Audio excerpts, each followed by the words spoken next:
MJ, I have another name for you. Craven. He's here on some kind of hunt. You know, if you need me, I'm just a call away. What the hell's going on with Pete? He's not himself. This was our dream.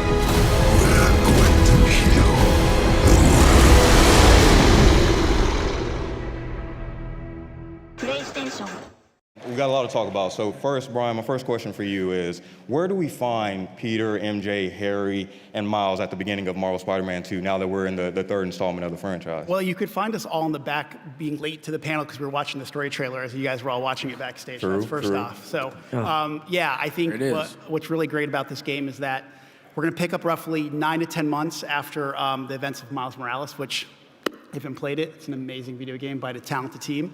And what's really great is we kind of have Pete and Miles.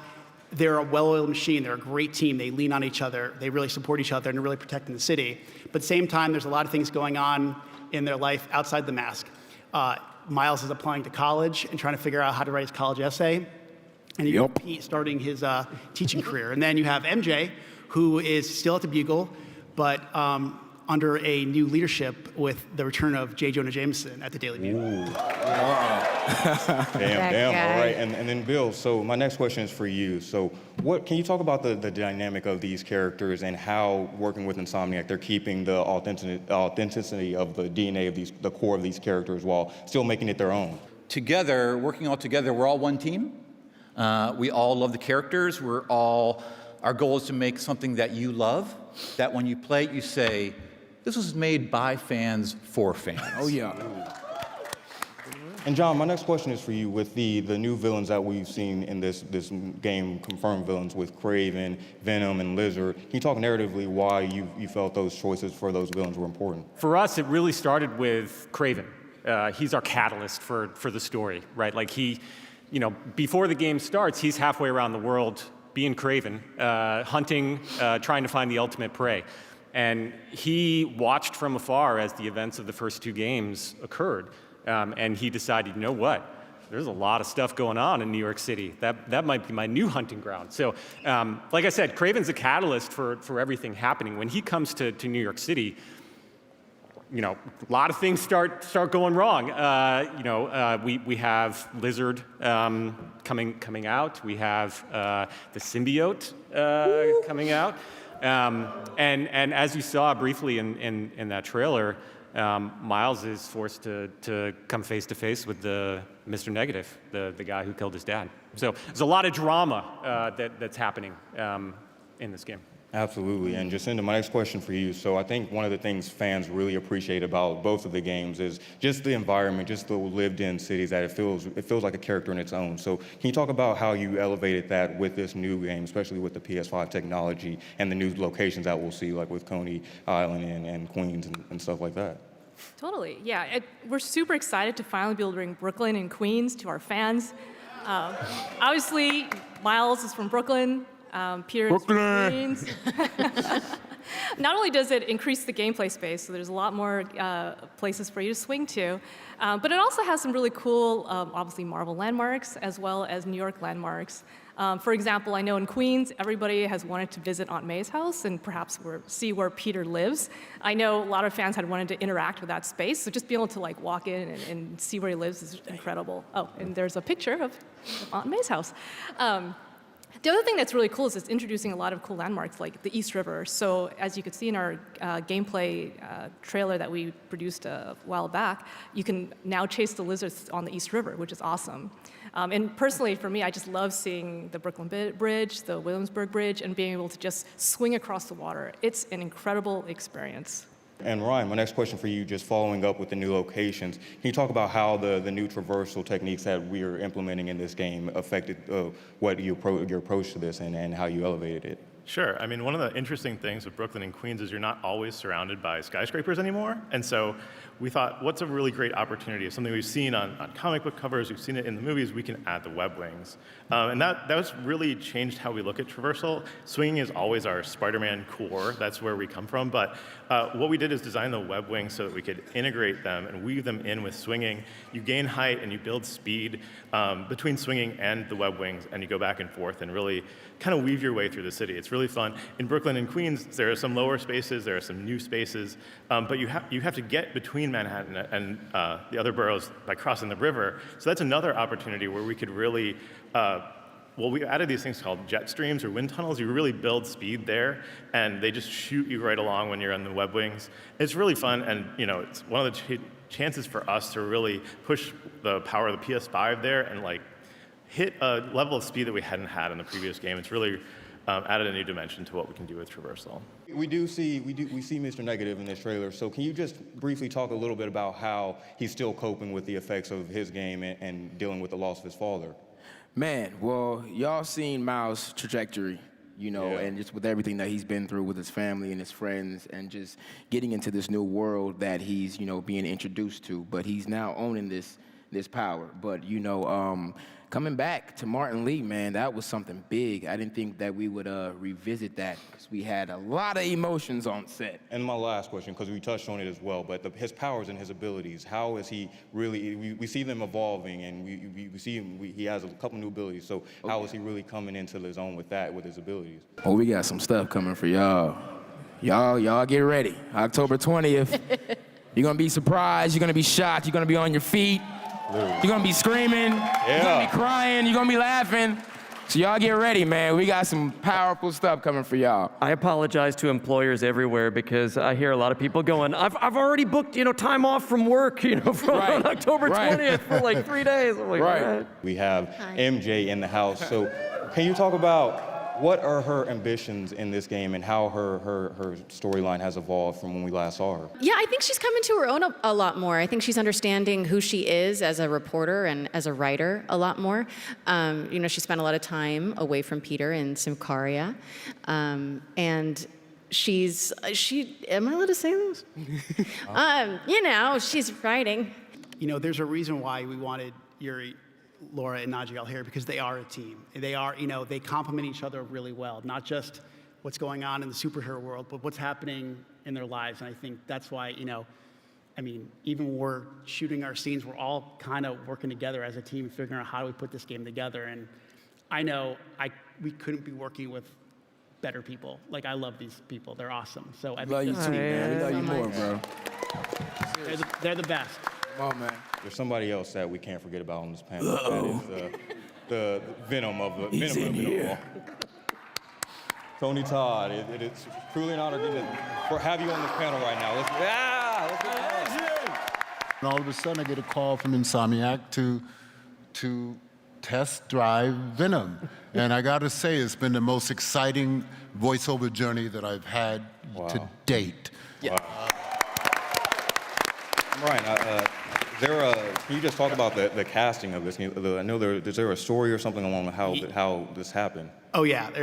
So I remember we cast a lot of the characters pretty quickly. Like, obviously we had Miles, Peter, MJ, and then early we actually, like, right before COVID, I think we cast Kraven, and I knew I was putting off Venom. I was just putting it off. I was like, I know there's already there's gonna be so many opinions of what people, and I know I was scared to death. And I remember Patrick, our dialogue lead, was asking me, like, what are you looking for? And I said, I don't know.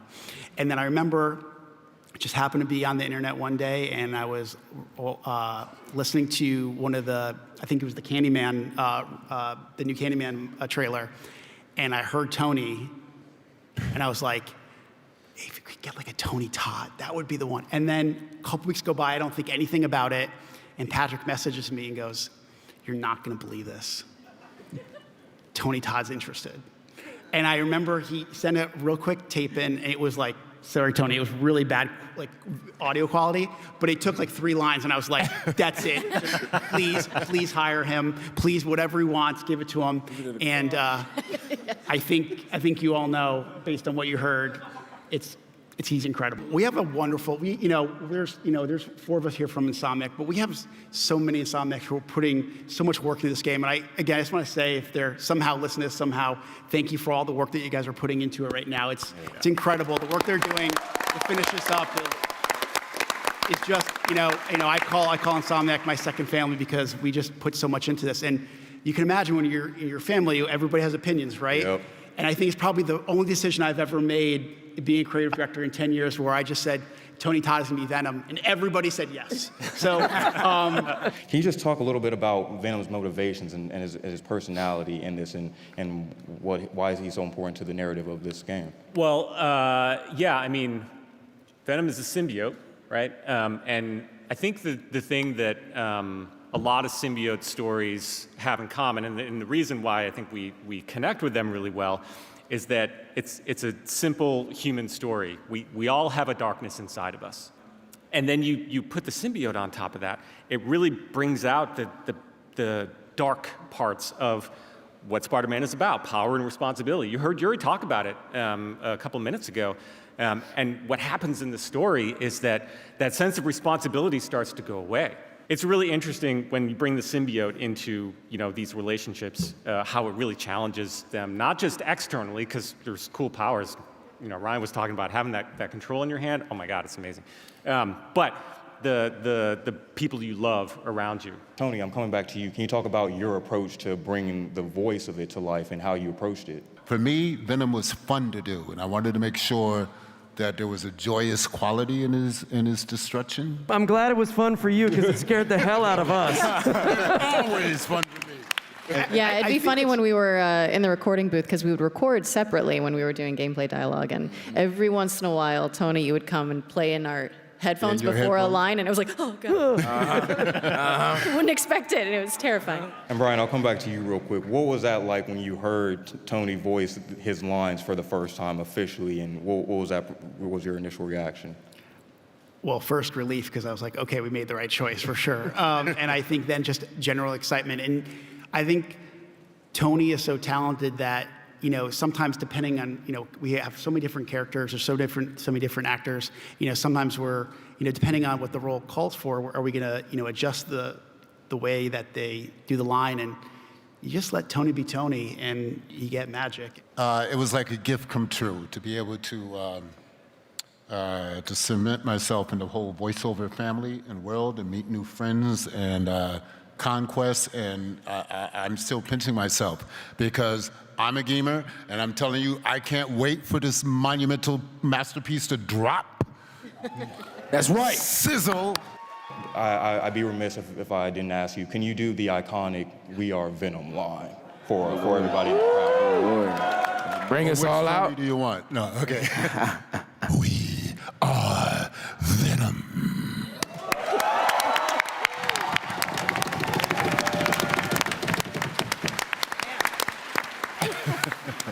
All right, well, I think we got some special surprises coming up for you guys. I think the next thing we want to talk about is the collector's edition statue that we have here on this table right here. I think it really represents what this game is about. I've said in previous interviews, I've talked about, it's called Spider-Man 2 for a reason, because we have two iconic characters in this great piece of art, but also it's going to take two Spider-Men to take on something so powerful, something that they've never been able, there's nothing come their way. I mean, if you look at, whether it's Doc Ock in the first game and then Tinker in Miles Morales, like Venom is literally a whole different beast. Brian, why are you putting on gloves right now? Like that's.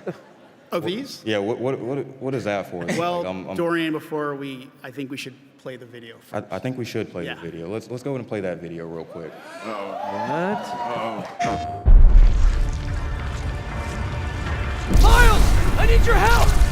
What is this stuff? Wait, Pete, I got an idea. Nice! One more time! On 3! 1, 2, 3!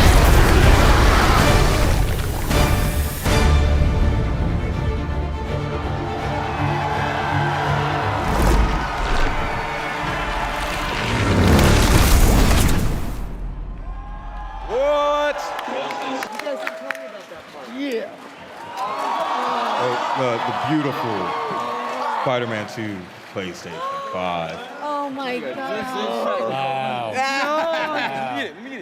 No. I didn't know about that. I didn't know. They didn't show me that before we came out No, they here didn't tell us that. today. They No, did that was- not. Yeah. Now I have to Y'all get knew a what new y'all were PS. doing. Secrets, you guys. They knew what they were doing. Wow. All right, well, there we go. Like Marvel, so they keep everything so tight-lipped. I found out about this 5 minutes before we came out here. That's how serious they are. So, Brian, can you speak to this epic, amazing, beautifuln's right here?